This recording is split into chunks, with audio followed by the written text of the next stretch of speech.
Hey y'all, you're tuned into Assigned Sex Unarchived. I'm your non-binary cousin Shaun Dawson, and this is a safe space where we're honest about what it means to show up as Black, trans, and genderqueer. Today I'm sitting down with Nandi K, my agender, polyamorous podcast producing partner in crime, and the creative director who helps bring so much of my vision to life. We're talking about how our 8-year relationship works, what non-monogamy looks like for us, and how friendship and creativity stay at the center of what we build together. Let's get into it. Do you remember how we met? Oh my God, can I tell the story? I love telling this story, yes. Tell the Of course story. I remember how we met. It's my favorite story to tell. Do you remember the app? Yeah, it was OKCupid. Was OKCupid a weed app?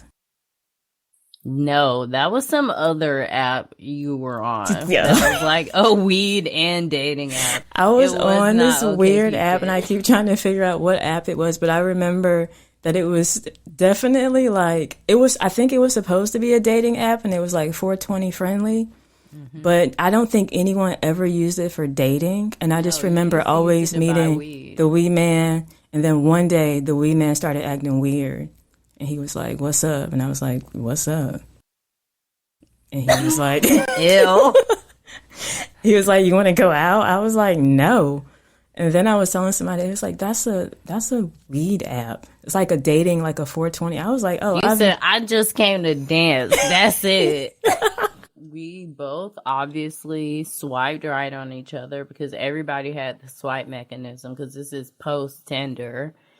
And we talked, and then you never replied to my messages. I was like, wow, that's crazy. We both swipe right on each other. So it seems weird that now you won't respond to my messages. Fast forward a time later, I've forgotten about you. I have a girlfriend. We're out at a corporate holiday party. I have to pee. I go to the bathroom. What was it? It was an arcade. Barcade. It was Barcade because it was a bar arcade. And I went to the bathroom. I saw this fine person. I was like, oh my God, this person's really fine. I was a little drunk. I stared at the fine person. And then I went into the bathroom. When I came out, they were gone. I was like, wow, they were fine. Me and my girlfriend got in an Uber to go back home.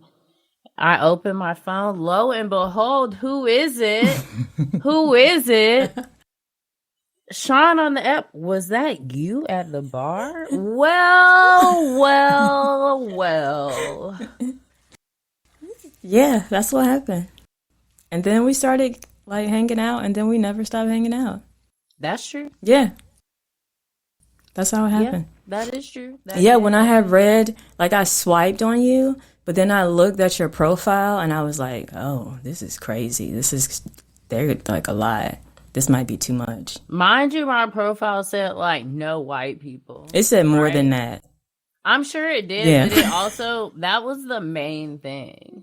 You know how you be like, even like how No, I be on this Her app and I'd be like, oh, like I met somebody like swiped on me and then I looked and they were like a poet and they did like waist beads and then they like. But I didn't do none of that. You didn't do none of that, but it was a lot of other weird, like you seemed like, what's the word? Crash out. Disrespectful. No, I'm just saying real crash outy. That's so wild because I've never been a crash out. No, but you that was what you were giving off. No, that's what you got. That doesn't mean it's what I was giving off. Just because that's what I feel like that has more to do with you. It's probably honestly, true. It's probably true. You would think that I'm a crash out. In comparison to you, I am. But it doesn't take that much. I'm just confrontational. Okay. And that's not a crash out. Oh, wow. Silence. Noted. I thought you didn't like me. We have to also talk about that part where we went out a few times and I was like, oh, we're just going to be friends. I had even told my girlfriend that because you just wasn't giving the vibes of someone who was like romantically interested. So we probably went out 2 or 3 times. And even then, it didn't necessarily click to me until you started acting crazy. And then I was like, oh, okay. You're right. What is the vibes that people usually give when they like you, like the first time they meet you? Well, normally when people like you, they say they like you. They like try to do things with you. They like talk to you. I wasn't talking to you? Not that much. Not as much as I'm used to. You have to understand, like, I'm used to people falling in love with me immediately. Oh, I see. At this time, I'm used to everyone falling in love with me in the first 2 or 3 days. So I was like, what the hell is dangerous. going on? But I was cool with that because I was like, that's fine. We could just be friends. Like, we don't have to be, just because we met on a dating app doesn't mean like, because I met a very good friend of mine also on a dating app and we're just friends. So I was like, okay, that's fine. Real. But then you sent me a picture in a sports bra and I said, oh, wait. That must mean I like you. And then after that, we like met up and then my girlfriend broke up with me and we kept hanging out after that. But it was like after we hung out that first time, and I always tell people this because you was playing gospel on Pandora and I was like, who is this listening to gospel? Ooh. I like gospel. Okay. We should tell people how long we've been together. Oh, yeah. How long have we been together, Shaun? 8 years. Yeah, we've been together for 8 years. That's a long time. It's a long time. It's my longest relationship. It's my longest relationship, too. So what do you think is the reason why we're still together?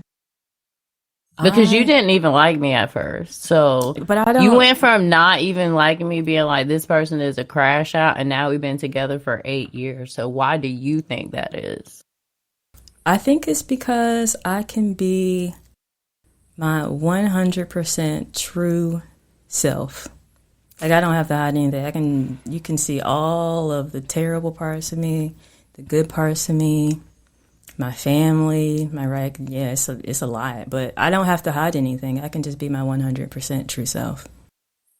Yeah, I would say that. I will also say, like, I've just also, like, become a better version of myself, too. Not only can I be myself, like, the good, bad, and ugly, but I like the person I am more since we've been together. Just as me, not, like, who am I, like, with you as, like, a couple, but I like me independently as, like, a single person. Before you met me, have you always been agender? Like, when did that come along? Oh my God, no. But I think it was like right a couple years before I met you, maybe a year before, where I kind of was like, wait, I was dating this like trans mask person and I didn't really know any trans people at the time. I hadn't had any like trans people in my life. And so I think that was the first time I ever thought, oh, there's something else besides being like a man or a woman. And then the more I started thinking about it, the more I was like, so I went through a few labels. I went like non-binary femme, gender non-conforming femme. There's now so I'm many. like agender trans. Yeah. Yeah, it's a journey. Yeah. Yeah, but I remember I asked you your pronouns one of the first times we went out, and you were kind of like, whatever. And I was like, no, like, what do you prefer? So when did you think you started thinking about that? I kind of feel like now I'm kind of maybe back in that same spot where you met me at, where I think I felt the same way there. It's like, I feel like with gender, I don't have to like announce it, and it's flexible. Like, if you see me like this, or if you like look at me and you see she, that's fine. If you see they, that's fine too. Like, I don't feel pulled to like correct it like either way, because both are true depending on how you see me. Yeah, I think that's how I felt when I was like identifying as like non-binary femme or gender nonconformist, but it's actually about how I see myself. And how I see myself is I don't see myself as a gender at all. Like, I've never felt like I was a gender. I used to say, like, oh, the only time I felt like a woman was when I needed, like, a man to pick up a heavy box for me. And, like, I haven't had a man to pick up a heavy box for me in so long. And I've been getting along just fine. I be picking up your heavy boxes. Yeah, but now I be picking you up. Yeah. One time. Okay, it can be more times. I can do the tossing. Oh, God.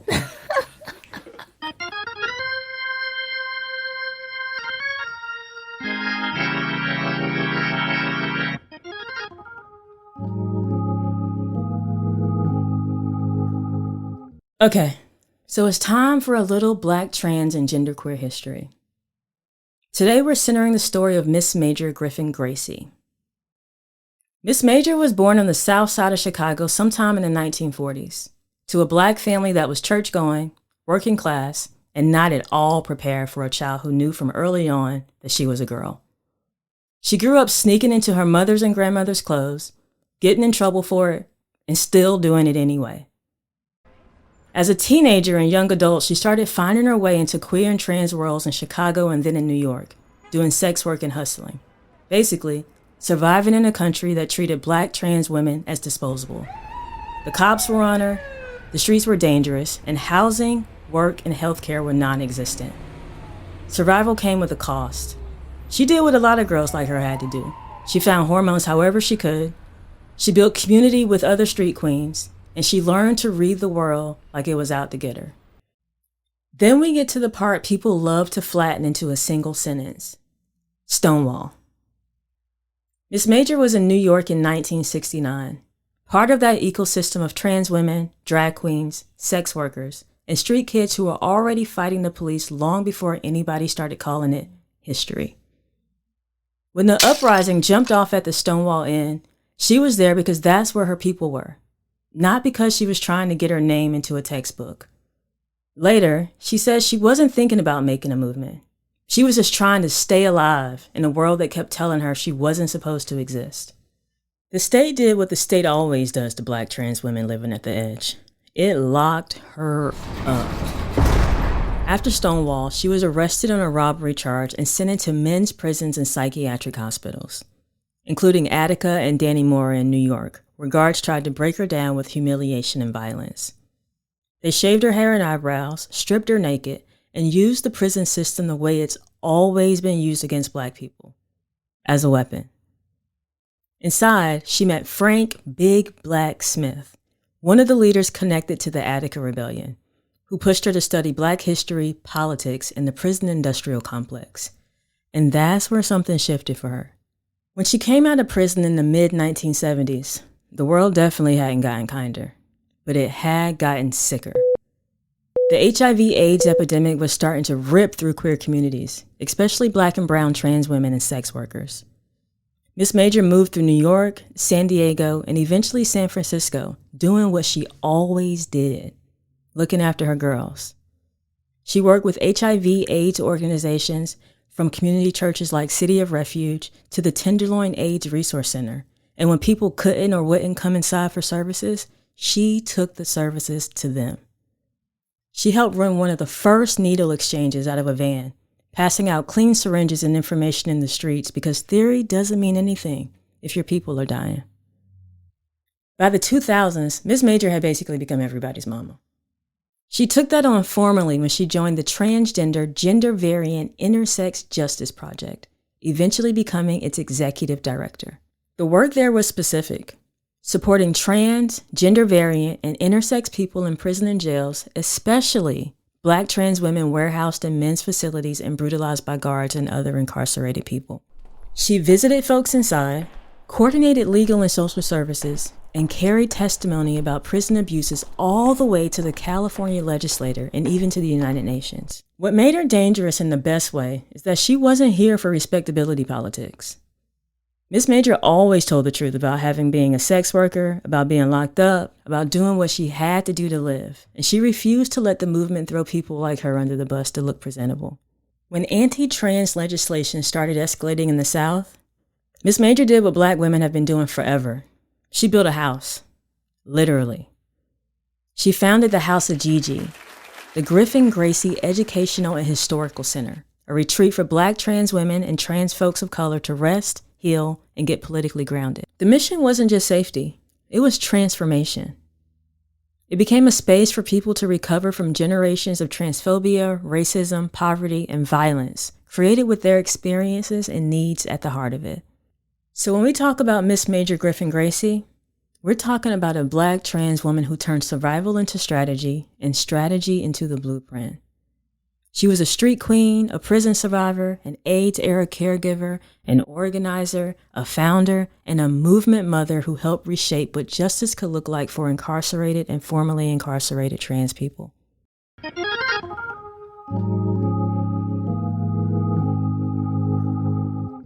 Let's talk about your origin story with being poly. Oh my God. Mm-hmm. Well, I'm not going to give a long story. You can listen to that on my podcast called Right Quick. But I had a terrible crash course. I don't want to tell the whole story because like it was bad. But it's just, if they want to hear the whole thing in detail, that's fine. But like, short story, I was engaged to a person who then came back from a conference and said, I'm polyamorous. And I said, okay, maybe we should go to therapy. And then they got a girlfriend right away. And so then we ended up breaking up because they abandoned me at a music festival to go take care of their other girlfriend's pets. Oh. Yeah, it was a terrible crash course. But in that experience, I realized that I was actually polyamorous. And I found like language for things that I had been doing before that I didn't have language for. How did you end up being non-monogamous polyamorous? Well, I was in the military for a long time, and I was being like a military hoe at first. Then when I got out, I don't know, like I wasn't doing relationships for a long time, but when I did, after like a year or two, like I would hit a wall emotionally, like I would just like clock out, and I thought that maybe something was wrong with me. I was just like, this ain't it. But I found that I like partnership, I like commitment. I just don't think forever with one person is realistic for me. Mm-hmm. So I feel like being poly lets me live, like love honestly instead of trying to squeeze myself into something smaller. Mm. What a nice diplomatic answer. Mm-hmm. So, did you write that down? No. Wow, that's straight from your brain. That's beautiful. Wow, you're a writer. My brain. You're a writer. What does poly mean for you? I mean, for me, it means like the opportunity to explore connection when it happens.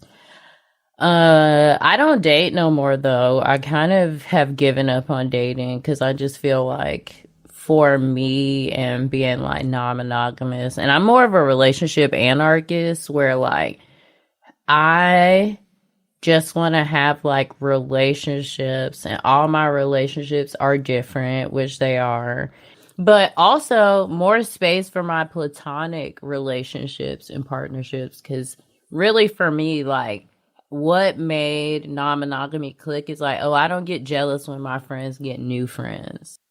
And I'm like, what is it about those partnerships that make them so secure? And so, yeah, it's more about that. Like, I'm like, yeah, connection can exist in all types of ways. And I don't think that one connection should cut me off from another. Do you feel like friendship is always at the center of it? That it is now for me. I think that wasn't always the case.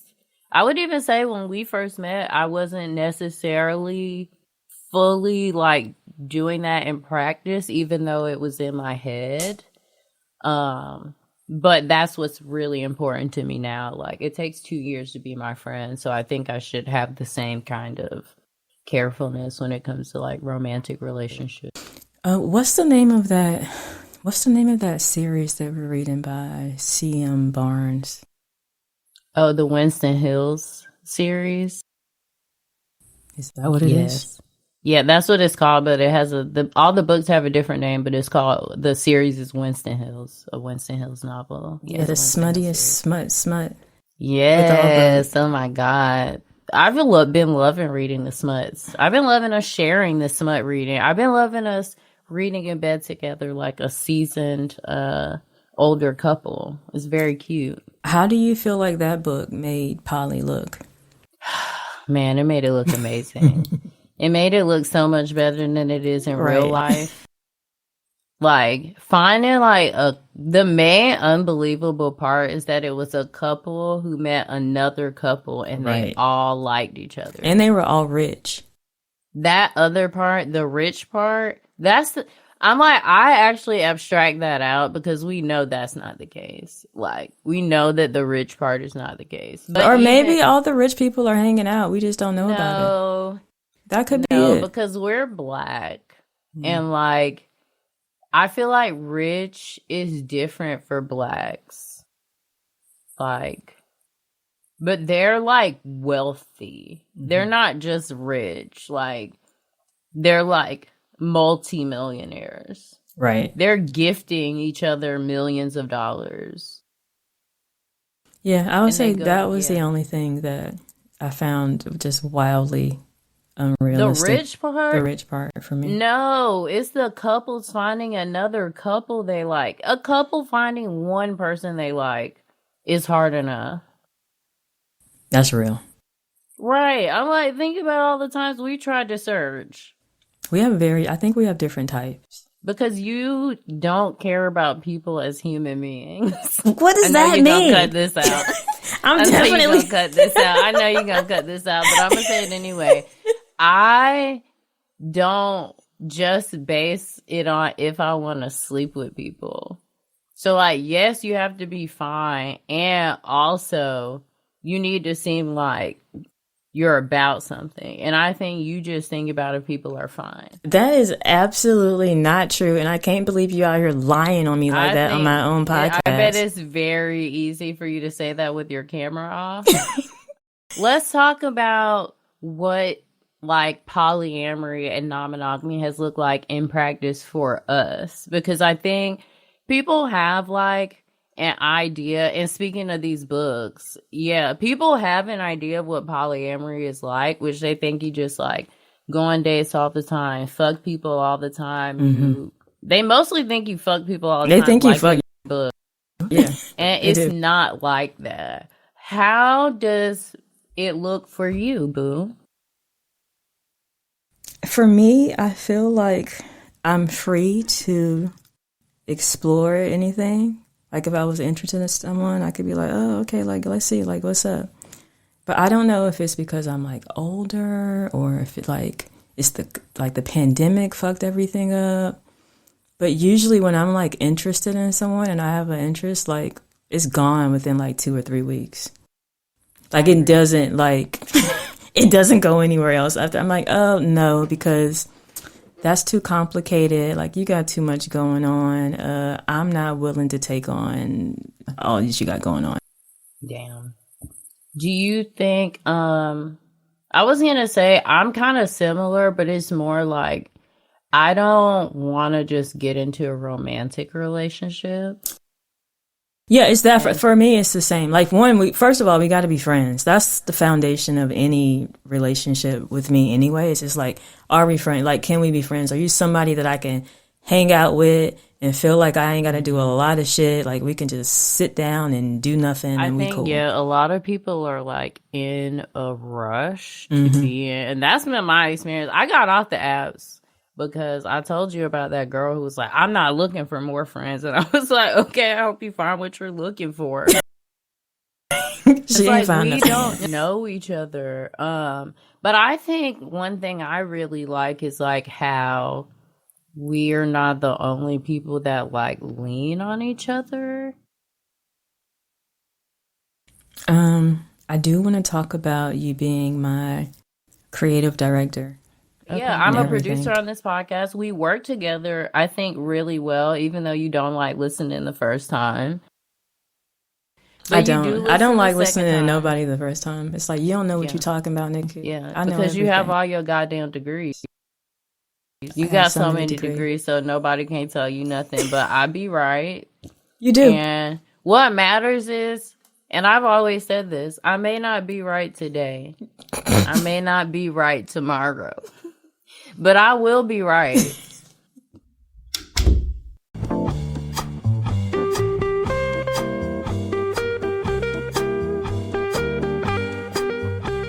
All right, y'all.